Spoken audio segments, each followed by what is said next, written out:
First news, Duolingo is better than you think? That's right, so a study published on the 11th of January 2022 showed that Duolingo learners are not really that different from university students at the end of their 4th semester. And how they found that out is by testing French and Spanish learners by their capabilities to read and listen their language. Oh, and also just say the test was scaled on novice low being the worst and superior being the best. Oh, and you know when I said 4 semesters? Well, that's 60 weeks, or a bit over a year. Well, Duolingo learners, they just did 5 units. 5 units is around 120 hours. But listen, what if I'm nice to university and say that the university students only learn their languages in class and nowhere else? They didn't do homework, no project, nothing, only class. Well, McGill University says that normal Spanish classes are 50 minutes long and 3 times a week, which is 2.5 hours. If you think about that, 60 weeks, 2.5 times 60, that's 150 hours for 4 semesters, which is 30 hours longer than people who learn their languages on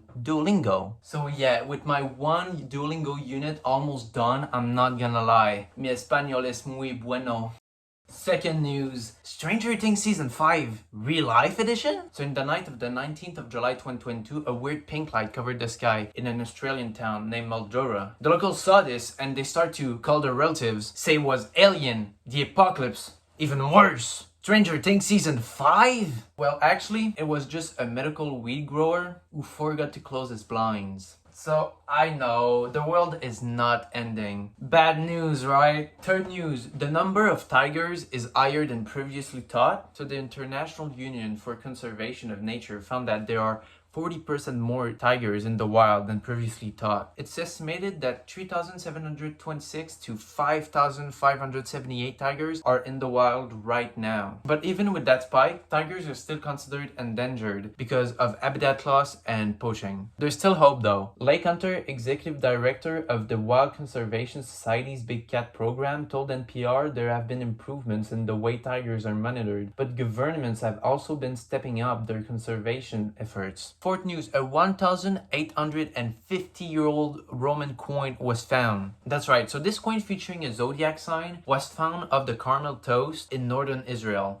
And is thought to have been minted in Egypt 2 millennia ago. And how they found the age is by looking at the Roman emperor on the coin, which is Antonius Pius, who ruled between 138 to 161 AD. And the coin bears the date year 8, which marks the 8th year of his reign. Finally, this extremely rare find has a zodiac sign of Cancer. It also depicts the Roman moon goddess Luna. And it's thought that this coin was a sort of limited edition series of like 13 coins featuring the 12 zodiac sign and the full zodiac wheel. So yeah, it's pretty cool. Fifth and last news. A forest is growing in the world's hottest sea. So an intensely warm and salty sea is not a place for vegetation to grow, but it does it, and it does it well. And this forest is actually in one corner of Abu Dhabi, a city in the United Arab Emirates. More precisely, it's in the Jubail Mangrove Park, which is a green expanse and also a tourism attraction. So if you're in the UAE right now and you have nothing to do, well, now you know. So anyway, it's the end of the video, so think quick!